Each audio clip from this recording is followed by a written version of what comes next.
One of the most terrifying moments of my life didn't happen because I heard someone breaking in. It didn't happen because an alarm went off, and it didn't happen because I saw someone standing outside my house. It happened because I woke up in the middle of the night, reached for my bedside lamp, and touched another person's skin. For a split second, I thought I was still dreaming. Then I realized there was a shirtless man standing inside my bedroom, watching me sleep. This happened when I was around 21 or 22 years old.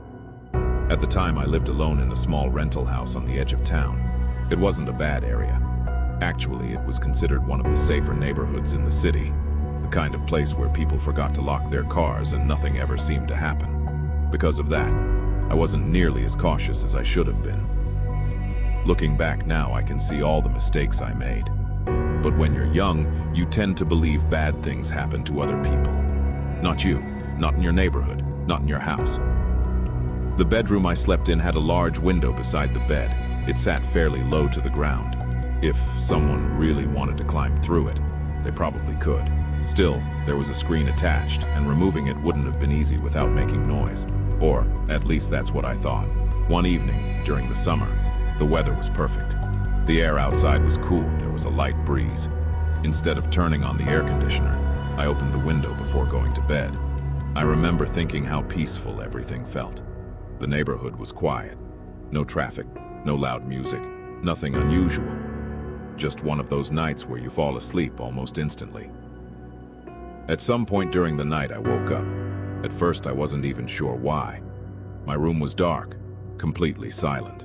I remember staring at the ceiling for a few seconds, still half asleep. Then I noticed something. The smell, smoke. Not the smell of a house fire, not burning wood. Cigarette smoke, fresh cigarette smoke. My first thought was that it must drift in from outside. Maybe somebody was walking down the street. Maybe a neighbor was sitting on their porch. Still barely awake, I reached toward my bedside table to turn on my lamp. And that's when everything changed.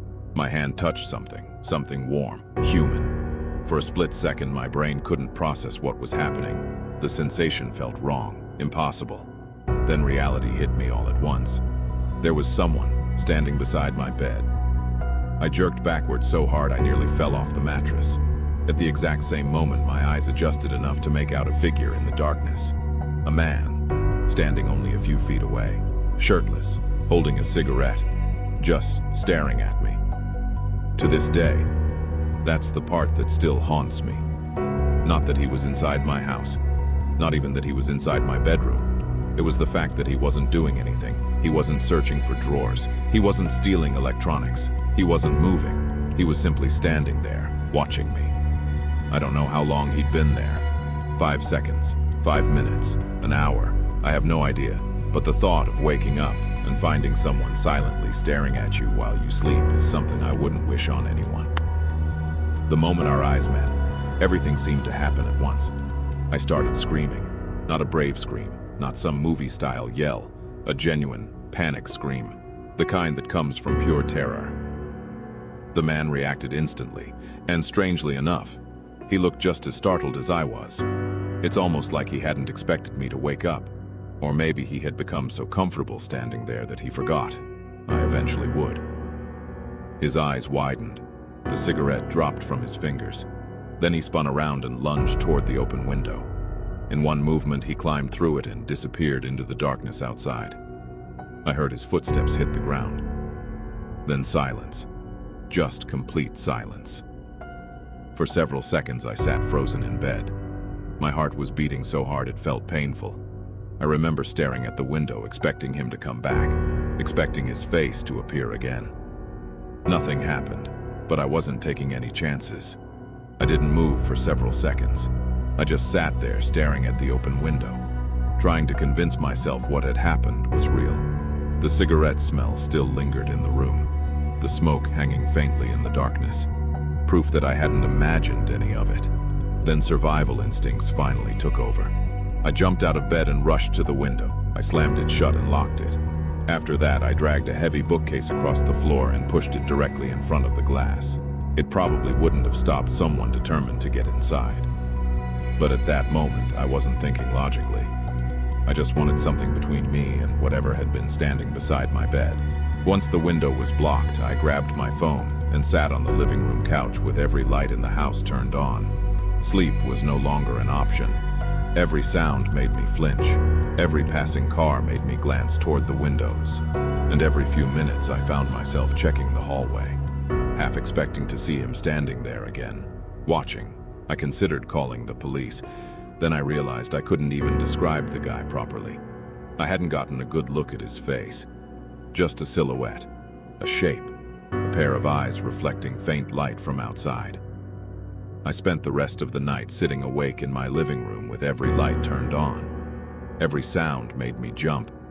Every car passing outside made my stomach drop. I kept replaying the encounter over and over, trying to understand it, trying to find some explanation that made sense. But every possibility felt worse than the last. Was he planning to rob me? Maybe. But then why was he standing beside my bed? Why wasn't he searching for the house? Why wasn't he taking anything? Was he waiting for me to fall into a deeper sleep? Was he deciding what to do? I don't know, and honestly, I don't think I want to know. Morning finally came. The sunlight helped a little. Everything always feels less frightening during the day. I walked outside to inspect the window. That's when I saw something that made my stomach sink all over again. The screen. It wasn't damaged, it wasn't broken, it wasn't hanging loose. It had been carefully removed and placed against the side of the house, almost neatly, like someone had taken their time, like someone knew exactly what they were doing. Seeing that somehow frightened me more than the man himself, because it meant this wasn't impulsive. He hadn't stumbled across an open window and made a reckless decision.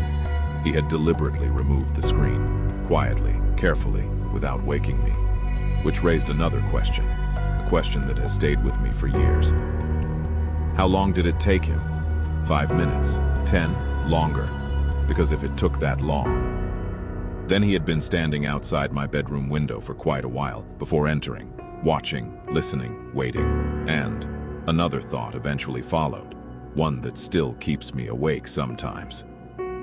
What if that wasn't the first time? What if it was simply the first time I woke up? I've never found out who he was. The police never identified anyone. Nothing was stolen. No evidence was left behind. No explanation ever came. Life eventually moved on. I moved to a different place, then another. But one thing never changed. I never sleep with windows open anymore, not even during the hottest nights of the year. And I absolutely refuse to live on the ground floor of any building. Some people think that's an overreaction. Maybe it is. But those people never woke up in the middle of the night, reached for a lamp, and discovered a stranger standing beside their bed, watching them sleep. Because once that happens, you never really feel safe sleeping near an open window again. If you enjoyed tonight's story, let me know by leaving a like. And if you've ever experienced something you still can't explain, share your story in the comments below. Your experience could be featured in a future episode of The Dark Chronicles. If you're new here, subscribe and join us for new true horror stories every Thursday and Sunday. Until next time, stay aware, stay curious. See you in the dark.